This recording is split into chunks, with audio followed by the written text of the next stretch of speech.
गांव के सत्र में भीड़ जमा होनी शुरू हो गई। यह आयोजन हिंदू धर्म के लोगों द्वारा किया गया था। देखते ही देखते वहां बहुत भीड़ जमा हो गई। गांव के सभी लोग हिंदू वहां पर पहुंच गए। हिंदू धर्म में कुछ पढ़े लिखे जवान भी और उस कार्यक्रम में शामिल हुए। बिरजू भी उसी भीड़ में शामिल था। कार्यक्रम शुरू किया गया। गांव का मुखिया स्टेज पर आया, जिसे मुखिया जी कहकर गांव में पुकारा जाता था।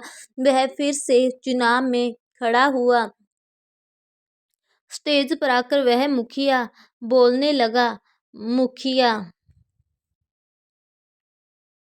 आपको जैसे पता ही होगा, हर 5 साल बाद चुनाव होते हैं। हमारे धर्म की ही जीत होती है। हम बहुत भाग्यशाली हैं। हमारे धर्म की ही जीत होती, पर हम भाग्यशाली हैं कि हिंदू धर्म में पैदा हुए। हमारा भगवान हमारे साथ है। हम हर बार की तरह अब भी जीत कर दिखाएंगे, यही हमारा धर्म कहता है। तभी भीड़ में से आवाज आई, आप किस धर्म की बात कर रहे हो? मुखिया बोलते बोलते रुक गए। सब लोग बिरजू की तरफ देखने लगे। बिरजू को स्टेज की तरफ बढ़ता देख मुखिया कहने लगे, तुम कौन हो हमारे गांव की चर्चा में धर्म पूछने वाले, जिसे खुद अपना धर्म मालूम नहीं? मुखिया जी, चुनाव है वो समाज के लिए होते हैं, गांव की भलाई के लिए। यहाँ तो कम से कम धर्म के लिए वोट बटोरना बंद कीजिए। रही बात मेरे धर्म की, हाँ मैं मानता हूँ मैं कि मेरा कोई धर्म नहीं, क्योंकि जिनका धर्म है वो कौन सा खुदा के बनाए असूलों पे चल रहे हैं।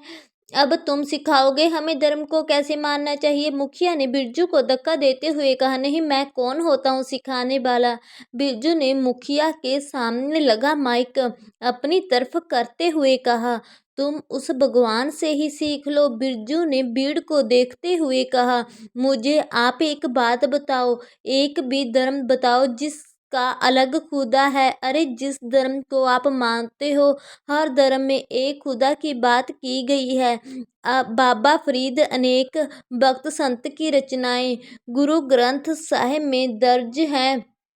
जितने भी संत हुए सभी ने एक खुदा की बात कही, और हमको भी यही सब लिख कर दे गए।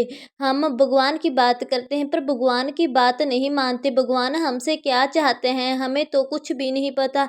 हम सब सुबह मंदिर, गुरुघर, कई मस्जिद जाते हैं, जो कि बहुत अच्छी बात है। हम गाड़ी बंगला मांगते हैं, ज़्यादा से ज़्यादा चढ़ावा चढ़ाते हैं, हम अपनी बताते हैं, लेकिन भगवान की भी तो सुननी चाहिए। भगवान क्या कहते हैं? भगवान को मानने से ज़्यादा भगवान को समझना जरूरी है। जिस दिन आप भगवान को समझना शुरू कर दिया, उसी दिन से आप भगवान को जानने लगोगे, और उसी दिन आप समझ जाओगे कि भगवान एक ही है। बस भगवान को सब लोग अलग अलग तरीके से मानते हैं, और उसी दिन आप धर्म के नाम पर फर्क करना छोड़ दोगे। बिरजू बोले जा रहा था कि एक बुजुर्ग स्टेज पर आया, कहने लगा, बेटा आप कौन हो?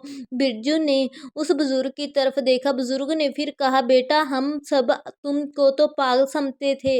बुजुर्ग ने भीड़ की तरफ हाथ करते हुए कहा, लेकिन तुमने तो सब धर्मों के लोग इकट्ठा कर दिए। देखो बेटा, सब हिंदू मुस्लिम सिख तुम्हारी बातें सुनकर सब आ गए।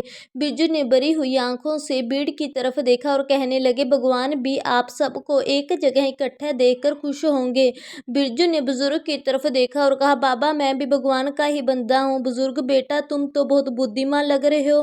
तभी गांव का मुखिया बोला, ये क्या खाक बुद्धिमान है जिसने सब धर्मों को इकट्ठा करने की कोशिश कर रहा है? मुझे लगता है यह कोई लुटेरा है जो हमारे गांव में लूट करने आया है, या फिर धीरे धीरे करके हमारे गांव पर राज करना चाहता है। इस तरह बहुत सारे लोग बिरजू के पक्ष में हो गए और कुछ लोग विरोध में। अभी चुनाव होने में एक दिन बाकी था। लोग यही सोच रहे थे कि वोट किसको दें। गांव में बिरजू की भी बातें हो रही थी। कुछ लोग तो उसे भगवान समझ रहे थे। वह कह रहे थे कि हो सकता है कि भगवान ही हमारे गांव में हमें समझाने आया हो, और कुछ लोग उसका विरोध कर रहे थे। कुछ लोग कह रहे थे, तभी तो वह सारे धार्मिक स्थानों की पूजा करते हैं, भगवान की तरह ही कोई भेद नहीं करते। पर गांव के बहुत लोग कह रहे थे कि बिरजू बहरूपिया है, हमें इस बहरूपिये को गांव से भगाना चाहिए। किसी ना किसी मकसद से यह बहरूपिया हमारे गांव में आया है।